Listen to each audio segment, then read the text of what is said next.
on this computer. We are recording. Hi, y'all. Hello, Andrea. I am here with my dear friend Andrea Betti, Dr. Andrea Betti. He and I were neighbors in Washington, D.C. exactly 10 years ago. We were both living in Washington, D.C. together. We became great friends. He was working on his PhD. I was working for the Wilderness Society in the comms department at the time. I was an intern. And since then, we've gone on to pursue our dreams and our careers. And I visited him in Bologna, his hometown, which is in northern Italy. And he is now a professor in Madrid. And without further ado, I'll let you tell everybody a little bit about what you do, Andrea. All right. Hi, everybody. Hi, Alex. Thank you very much for this. So basically, talking about what I'm doing, I mean, we met 10 years ago. I was studying my PhD. I studied international politics.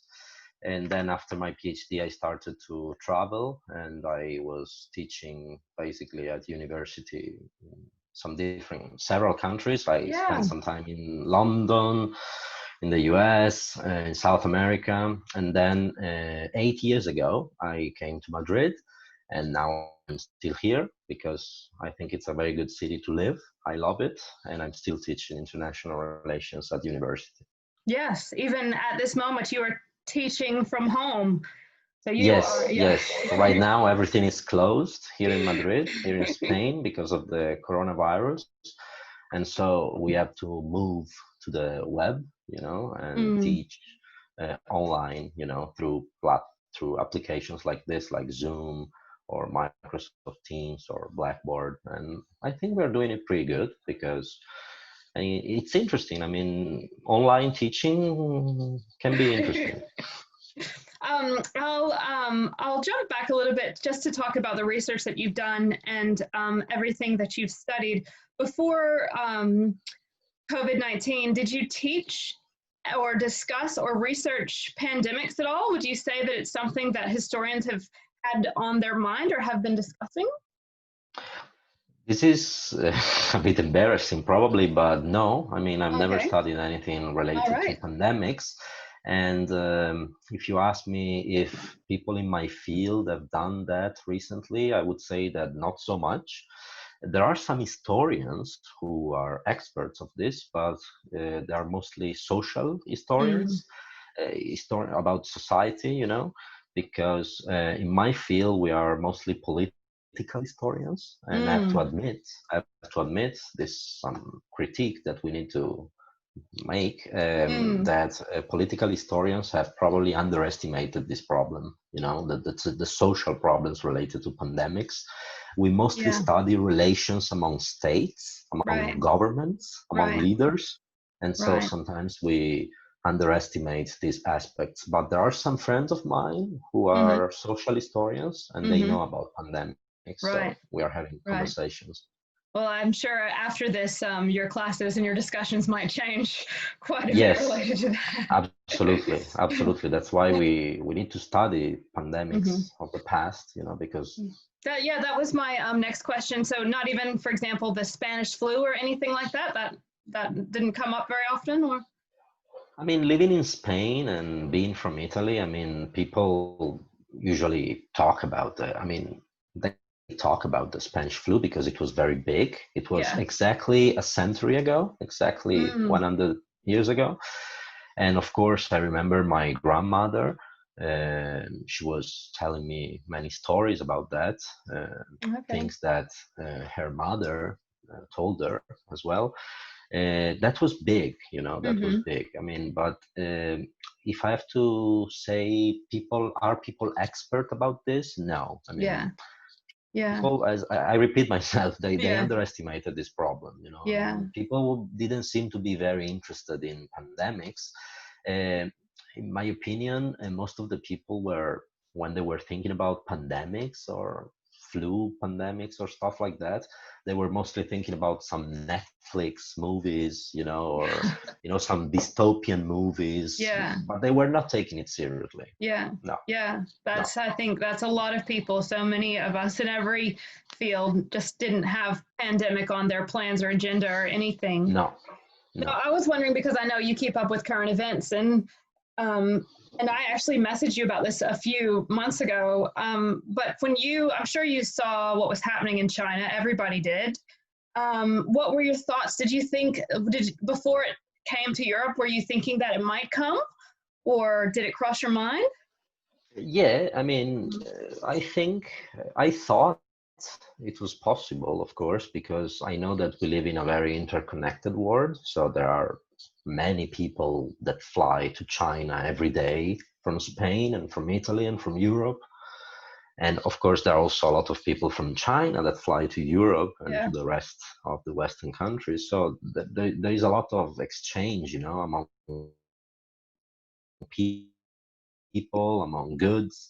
Hmm. So I wasn't expecting this, but I Hmm. didn't expect this to be so serious. I didn't expect that. I have to admit Yeah. that I myself, I underestimated as well this. I mean, I was thinking that there was the possibility, and I Hmm. was probably a bit worried, Hmm. but not really. I don't know if Hmm. you know what I mean. Not Yeah. really. I mean, I didn't Yeah. think that it could spread so easily and so fast. Yeah. Yeah. I was kind of the same. I think I almost felt like, oh, China's got it under control, so hopefully everything is fine. Yes. um, and I guess leading from that, now that it's there, and when we'll talk in just a moment about how it's affecting your life personally, how it's affecting your family in Italy, but now that it's here and now that you are kind of basically on lockdown, have you thought about the future? And from a globalization perspective, do you think that countries are going to become more insular? Do you think that we're going to see more attitudes similar to Trump's in America, the kind of America first position? That's one thing I'm really worried about. I think so. I think so. And this is happening already. This is Yeah, happening. I mean, we are not flying, and there yeah, are a lot of limitations to the free circulation of people, even in Europe, which is supposed to be a common market. So there are a lot of limitations. So I expect countries to become more isolated. I expect isolationism, this sentiment, to mm, spread in many Western countries. But at the same time, I think it's going to be a debate. It's going to be a struggle, because mm-hmm. it's true that this pandemics is going to make a lot of people more pessimistic and more willing to close frontiers. But at the same time, there are still a lot of people who love globalization and who love Yeah. the fact that we are interconnected, and they miss it. And they Oh miss it. yeah. And nowadays they are suffering because they cannot do this, they cannot travel, they cannot go see their families, and they are suffering. Yeah. So in my opinion, it all depends on how long it's going to last. Yeah. If it lasts a lot, of course the effects can be like long-term effects. If we are able to find a solution in a few months, I think we can still have the world that we used to have.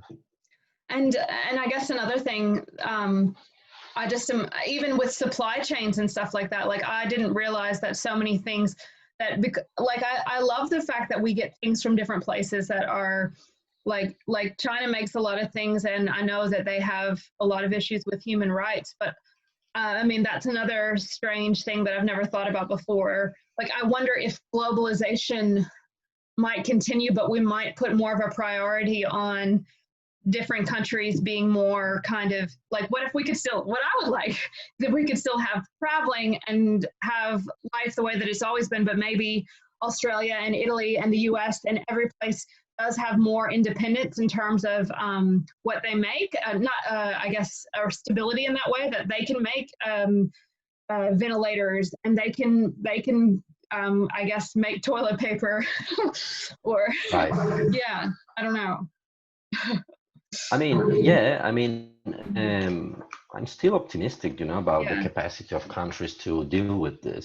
Uh-huh. And nowadays in Europe, there is a huge debate, maybe even in Australia, I don't know, Yeah. about what is the political system that is best equipped, to react to this. And there are, of Yeah. course, many people who think that authoritarian regimes are showing that they are more effective or something like that. There are Yeah. people who are arguing this, Yeah. but I still believe that even democracies, I mean, they can deal with this well. I mean, and we have examples. We have Yeah. examples. I mean, not all countries have reacted the same way. For example, Germany so far seems to have things under control. I mean, I say so far because, you know, you never know Yeah. with this virus. Yeah. So Yeah. I believe that the virus is going to be tough for every country, but still, I also believe that some countries have reacted Yeah. better than others. You know, Yeah. there is the example of South Korea. Yeah. Apparently, Yeah. they Yeah. are doing Yeah. a good job. So we'll see. There are Mm. still many debates that we haven't I know. solved. It'll be interesting to watch this like 6 months from now and Absolutely, see absolutely. what we And were it's right going to be about. scary because I the know. risk is that we say very false things or wrong things, but it doesn't matter. I mean, it's good to discuss, you know, it's It good to is. debate this. And it's the only thing that anyone really has to talk about right now, anyway. So. Exactly. Now, I guess you mentioned Germany and where you are in Spain. You're from northern Italy. When did you realize something big and awful was coming to your hometown? I think you told me that your mother is right in kind of the heart of one of the hot spots. And how did you react? How did your family react? Like, tell me about a little bit more of the personal side of things. I remember that it was at the end of February, Mm-hmm. around February 20, we received the news that there was the coronavirus was spreading in the north of Italy. There were like 200 cases or 250 cases. I started to be a bit worried because I was seeing that it was going very fast. Yeah. That's the scariest thing, you Yeah. know. So I remember that there were virtually no cases in Spain when this Mm-hmm. was happening, and then 15 days later, things started to be very serious also in Yeah. Spain, and now, you know, it's going fast in both countries. But I remember that I was watching the news with a lot. I mean, I was very worried. Mm. I have a double preoccupation, you know, because on the one hand, my family lives in the north of Italy, which is one of the hotspots, and at the same time, I live here, and I know many people here who are worried about their families. So it's tough. Yeah. It's tough. Yeah. But at the same time, I think people are reacting in a good way. I mean, Yeah. of course, there are. I could tell you many sad stories, but at the same Mm. time, there are even a lot of nice stories. You know, for Yeah. example, I don't know if you know that every day at 8 p.m. in Spain, people open their windows and they clap. You know, they start Yeah. clapping, and it's an initiative that was created to say thanks to the people who work in hospitals, and they're Yeah. doing it every single day. Every single day, if you open it at 8, you can see a lot of people shouting and Yeah. clapping and putting music on. It's Yeah. interesting. I mean, Yeah.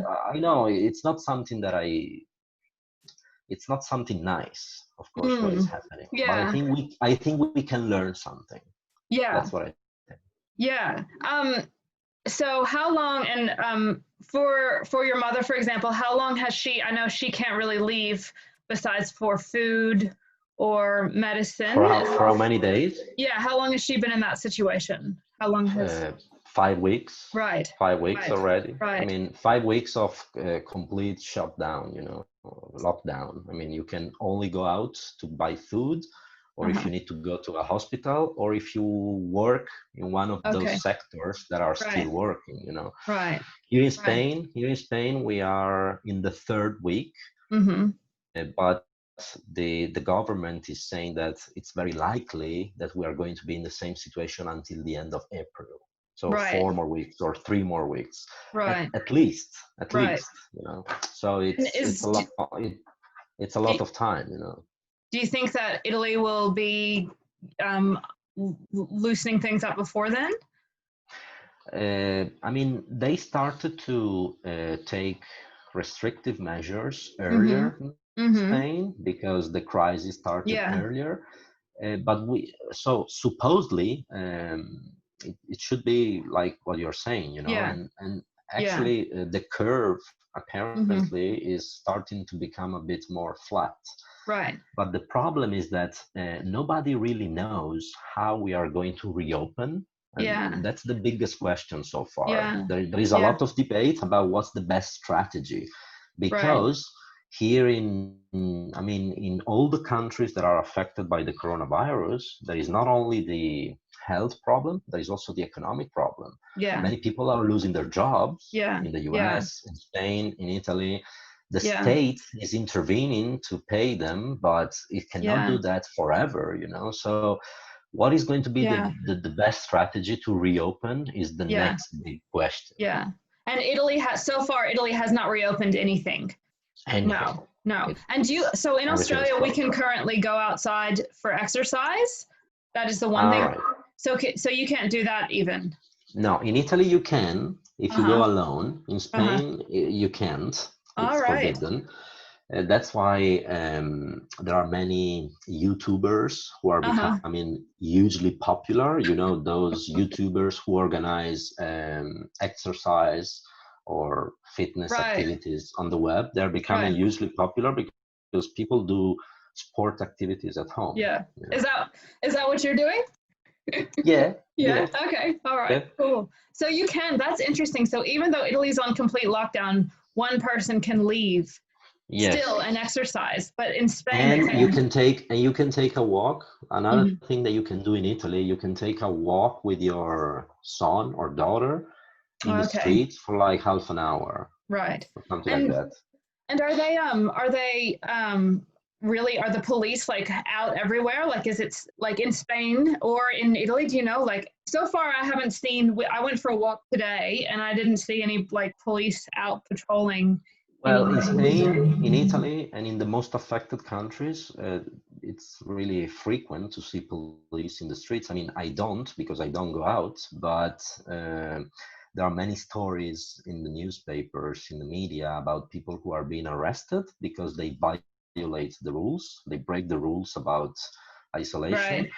So many people are being fined, but that was probably 2 or 3 weeks ago. I Yeah. guess now people are getting more Yeah. used to this. They're Yeah. adapting to this. And there Yeah. is also the army patrolling. Yeah. The army Right. is helping. So it's a scenario which reminds me a bit of one of those dystopian Yeah. movies, you know, that, yeah, but they Yeah. are doing a good job. Here in Yeah. Spain, at least in Italy, the army and the police are doing a very good job and they are helping people a lot, a lot. Yeah. Yeah. Well, I mean, I'm worried, like you mentioned, the economic side of things. I saw that some places in the south of Italy, they're rioting and worried about like crime rather than the virus. The virus isn't as bad over there, but some people don't have are having trouble This is accessing food. Yes, this is not very surprising to me. I Yeah. mean, of course, if people become poor because of this new economic crisis, and if they cannot go out, at some point they will need to eat, you know, and this Yeah. is a problem that could affect any country because Yeah. inequality exists in any Yes. country, you know. Yeah. So, of course, the crisis doesn't affect people the same way. It also depends on your social situation, Yeah. and that's a Yeah. problem, and that's why Yeah. we need responsible states leaders, you know, Yeah. to solve these problems because Yeah. the social crisis can be even worse, you know. Yeah. Yeah. We're all quite worried about this. For the first time, 2 or 3 days ago, I saw one of my friends on Facebook. It was so sad. She's learned that her father has COVID-19 and is very unwell. Do you know anyone personally yet that has had it? Yes, Uh-huh. yes, of course, many people, Right. especially people of my age, so which is not Really? probably so dramatic. Most of the Uh-huh. people that I know that get the virus are doctors or Okay. nurses or people who Yeah. work in hospitals, because I know many people who work in the health Hmm. sector, and they're telling me a lot of stories. And Yeah. according to some statistics in Spain, 20% of people who work in hospitals are infected and isolated in their places, which is another big crisis because Yeah, of course. if they get the virus, they cannot help, they cannot No. work. So I know especially people from that sector. Right. Then I have stories of friends of mine who have Hmm. um, older fathers or Hmm. parents or grandparents who are having a Yeah. hard time, you know, Yeah. because maybe they got the virus. So yeah, Yeah. it's frequent to hear stories of people that you know that I are being think, involved. yeah, I think some people, especially in Australia, are still in a little bit of denial about it because we so far only have, as of this Saturday night, April 4th, only 5,000 cases. So that's a very small percentage of the entire Yeah. population. But I think, and so I think some people don't believe it, like, or they think it's a conspiracy or something. Yeah, But there is a lot yeah, of conspiracy theory, of course. yeah, I think one of the advantages for a country like Australia could be that the density of your population is not so yeah, high like in many countries. I mean, in Madrid, as you can imagine, there are yeah, millions of people living in a relatively small space. And yeah, in the north of Italy, of course, and in yeah, China, in some regions, and in the US, think about yeah, New York. New So York, I think density is an issue. yeah, So I don't want to be too optimistic because it's not the mm, moment. But maybe in Australia, if you take good yeah, restrictive measures and stuff, you could avoid a major crisis. I hope yeah, so. I really hope so. yeah. Yeah, I think, I mean, yeah, I'm trying to be optimistic, but knowing that we have a long way to go. And I have heard stories of some people who think they have symptoms and they still haven't been able to get access to testing in Australia as well. So that is one of the most challenging things, right? Like, I think what South Korea does and what a lot of countries that are doing well is they test as many people as possible. And I know we have been testing a lot of people in Australia, and that has been good. But I mean, in an ideal world, everyone could get tested. Like just having your temperature taken, you could get a test, once a week. Right, right. Yeah, So I yeah. agree with you that the Mm. situation is difficult, but I would like to try to conclude with a word of optimism, Oh yes, if you don't please do. mind, which is, I mean, it's a crisis, Hmm. and crises are bad, of course, but they're also opportunities, Yeah, opportunities to try to fix something. So I yeah, hope that we can reconsider some things and learn something from this crisis. And yeah, in my desire, if I could decide, would be uh, to have more debate and more reflection about two issues. One is our relation with the environment, mm, our relation yeah. with the environment. For example, everybody is amazed by the fact that since there are no cars driving in Madrid, the pollution went back to the levels of the 50s or the 60s, Right. you know. I mean, and Madrid is a very polluted city. So it's unbelievable. You can now hear, um, how do you say, birds Yeah, singing in the streets yeah. of Madrid, which was Right. absolutely possible like three Yeah. weeks ago.